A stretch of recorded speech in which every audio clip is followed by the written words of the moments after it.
욥기 제4장. 대만 사람 엘리바스가 대답하였다. 누가 내게 말을 걸면 너는 짜증스럽겠지. 말을 하지 않으려고 했지만 참을 수가 없다. 생각해보아라. 너도 전에 많은 사람을 가르치기도 하고 힘없는 자들의 두 팔을 굳세게 붙들어주기도 했으며 쓰러지는 이들을 격려하여 일어나기도 하고 힘이 빠진 이들의 무릎을 굳게 붙들어주기도 했다. 이제 이 일을 정작 내가 당하니까 너는 짜증스러워하고 이 일이 정작 내게 닥치니까 낙담하는구나. 하나님을 경외하는 것이 내 믿음이고 온전한 길을 걷는 것이 내 희망이 아니냐. 잘 생각해 보아라. 죄 없는 사람이 망한 일이 있더냐. 정직한 사람이 멸망한 일이 있더냐. 내가 본대로는 악을 갈아 재난을 뿌리는 자는 그대로 거두더라. 모두 하나님의 입김에 쓸려가고 그의 콧김에 날려갈 것들이다. 사자의 울부짖음도 잠잠해지고 사나운 사자의 울부짖음도 그치는 날이 있다. 힘센 사자도 이빨이 부러진다. 사자도 늙어서 먹이를 잡지 못하면 어미를 따르던 새끼 사자들이 뿔뿔이 흩어진다. 한 번은 조용한 가운데 어떤 소리가 들려오는데 너무도 조용하여 겨우 알아들었다. 그 소리가 악몽처럼 나를 괴롭혔다. 두려움과 떨림이 나를 엄습하여 뼈들이 막 흔들렸다. 어떤 영이 내 앞을 지나가니 온몸의 털이 곤두섰다. 영이 멈추어 서기는 했으나 그 모습은 알아볼 수 없고 형체가 어렴풋이 눈에 들어왔는데 죽은 듯 조용한 가운데서 나는 이런 소리를 들었다. 인간이 하나님보다 의로울 수 있겠으며 사람이 창조주보다 깨끗할 수 있겠느냐. 하나님은 하늘에 있는 당신의 종들까지도 믿지 않으시고 천사들에게마저도 허물이 있다고 하시는데 하물며 흙으로 만든 몸을 입고 티끌로 털을 삼고 하루살이에게라도 눌려 죽을 사람이겠느냐. 사람은 아침에는 살아있다가도 저녁이 오기 전에 예고도 없이 죽는 것, 별 수 없이 모두들 영원히 망하고 만다. 생명줄만 끊기면 사람은 그냥 죽고 그 줄이 끊기면 지혜를 찾지 못하고 죽어간다. 욥기 제5장. 어서 부르짖어 보아라. 내게 응답하는 이가 있겠느냐. 하늘에 있는 거룩한 이들 가운데서 그 누구에게 하소연을 할 수 있겠느냐. 미련한 사람은 자기의 분노 때문에 죽고 어리석은 사람은 자기의 질투 때문에 죽는 법이다. 어리석은 사람의 뿌리가 뽑히고 어리석은 자의 집이 순식간에 망하는 것을 내가 직접 보았다. 그런 자의 자식들은 도움을 받을 데가 없어서 재판에서 억울한 일을 당해도 구해주는 이가 없었고 그런 자들이 거두어들인 것은 굶주린 사람이 먹어치운다. 가시나무 밭에서 자란 것까지 먹어치운다. 목마른 사람이 그의 재산을 삼켜버린다. 재앙이 흙에서 일어나는 법도 없고 고난이 땅에서 솟아나는 법도 없다. 인간이 고난을 타고 태어나는 것은 불티가 위로 나는 것과 같은 이치이다.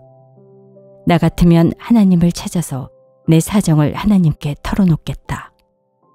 그분은 우리가 측량할 수 없는 큰 일을 하시며 우리가 헤아릴 수 없는 기이한 일을 하신다. 땅에 비를 내리시며 밭에 물을 주시는 분이시다. 낮은 사람을 높이시고 슬퍼하는 사람에게 구원을 보장해 주시며 간교한 사람의 계획을 꺾으시어 그 일을 이루지 못하게 하신다. 지혜롭다고 하는 자들을 제 꾀에 속게 하시고 교활한 자들의 꾀를 금방 실패로 돌아가게 하시니 대낮에도 어둠을 만날 것이고 한낮에도 밤중처럼 더듬을 것이다.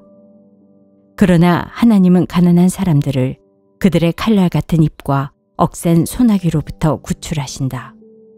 그러니까 비천한 사람은 희망을 가지지만 불의한 사람은 스스로 입을 다물 수밖에 없다.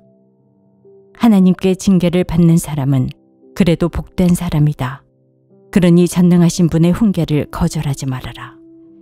하나님은 찌르기도 하시지만 싸매어 주시기도 하시며 상하게도 하시지만 손수 낮게도 해주신다. 그는 6가지 환난에서도 너를 구원하여 주시며 7가지 환난에서도 재앙이 내게 미치지 않게 해주시며 기근 가운데서도 너를 굶어 죽지 않게 하시며 전쟁이 벌어져도 너를 칼에서 구해 주실 것이다. 너는 혀의 저주를 피할 수 있어 파멸이 다가와도 두려워하지 않을 것이다. 약탈과 굶주림쯤은 비웃어 넘길 수 있고 들짐승을 두려워하지도 않을 것이다. 너는 들에 흩어진 돌과도 계약을 맺으며 들짐승과도 평화롭게 지내게 될 것이다. 그래서 너는 집안이 두루 평안한 것을 볼 것이며 가축우리를 두루 살필 때마다 잃은 것도 없는 것을 볼 것이다. 또 자손도 많이 늘어나서 땅에 풀같이 많아지는 것을 보게 될 것이다. 때가 되면 곡식단이 타작마당으로 가듯이 너도 장수를 누리다가 수명이 다 차면 무덤으로 들어갈 것이다. 이것은 우리가 지금까지 살펴본 것이니 틀림없는 사실이다. 부디 잘 듣고 너 스스로를 생각해서라도 명심하기 바란다. 욥기 제6장. 욥이 대답하였다. 내가 겪는 고난을 모두 저울에 달아볼 수 있고 내가 당하는 고통을 모두 저울에 올릴 수 있다면 틀림없이 바다의 모래보다 더 무거울 것이니 내 말이 거칠었던 것은 이 때문이다. 전능하신 분께서 나를 관역으로 삼고 화살을 쏘시니 내 영혼이 그 독을 빤다. 하나님이 나를 몰아치셔서 나를 두렵게 하신다. 풀이 있는데 나귀가 울겠느냐? 꼴이 있는데 소가 울겠느냐? 싱거운 음식을 양념도 치지 않고 먹을 수 있겠느냐? 달걀 흰저위를 무슨 맛으로 먹겠느냐? 그런 것들은 생각만 해도 구역질이 난다. 냄새조차도 맡기가 싫다. 누가 내 소망을 이루어 줄까? 하나님이 내 소원을 이루어 주신다면, 하나님이 나를 부수시고 손을 들어 나를 깨뜨려 주시면 그것이 오히려 내게 위로가 되고 이렇게 무자비한 고통 속에서도 그것이 오히려 내게 기쁨이 될 것이다. 나는 거룩하신 분의 말씀을 거역하지 않았다. 그러나 내게 무슨 기력이 있어서 더 견뎌내겠으며 얼마나 더 살겠다고 더 버텨내겠는가. 내 기력이 돌의 기력이라도 되느냐? 내 몸이 노쇠라도 되느냐? 나를 도와줄 이도 없지 않느냐? 도움을 구하러 갈 곳도 없지 않느냐? 내가 전능하신 분을 경외하든 말든 내가 이러한 절망 속에서 허덕일 때야말로 친구가 필요한데 친구라는 것들은 물이 흐르다가도 마르고 말랐다가도 흐르는 겨울처럼 미덥지 못하고 배신감만 느끼게 하는구나. 얼음이 녹으면 흙탕물이 흐르고 눈이 녹으면 물이 넘쳐 흐르다가도 날이 더워지면 쉬 마르고 날이 뜨거워지면 흔적조차 없어지고 마는 개울. 물이 줄기를 따라서 굽이쳐 흐르다가도 메마른 땅에 이르면 곧 끊어지고 마는 개울. 대마의 대상들도 물을 찾으려 했고 스바의 행인들도 그 개울에 희망을 걸었지만 그들이 거기에 이르러서는 실망하고 말았다. 그 개울에 물이 흐를 것이라는 기대를 했던 것을 오히려 부끄러워하였다. 너희가 이 개울과 무엇이 다르냐? 너희도 내 몰골을 보고서 두려워서 떨고 있지 않느냐? 내가 너희들어 이곳 내놓아라, 저곳 내놓아라 한 적이 있느냐? 너희의 재산을 떼어서라도 내 목숨 살려달라고 말한 적이 있느냐? 아니면 원수의 손에서 나를 건져달라고 하기를 했느냐? 폭군의 세력으로부터 나를 속량해달라고 부탁하기라도 했느냐? 어디 알아듣게 말 좀 해보아라. 내가 귀 기울여 듣겠다. 내 잘못이 무엇인지 말해보아라. 바른 말은 힘이 있는 법이다. 그런데 너희는 정말 무엇을 책망하는 것이냐? 너희는 남의 말 꼬투리나 잡으려는 것이 아니냐? 절망에 빠진 사람의 말이란 바람과 같을 뿐이 아니냐?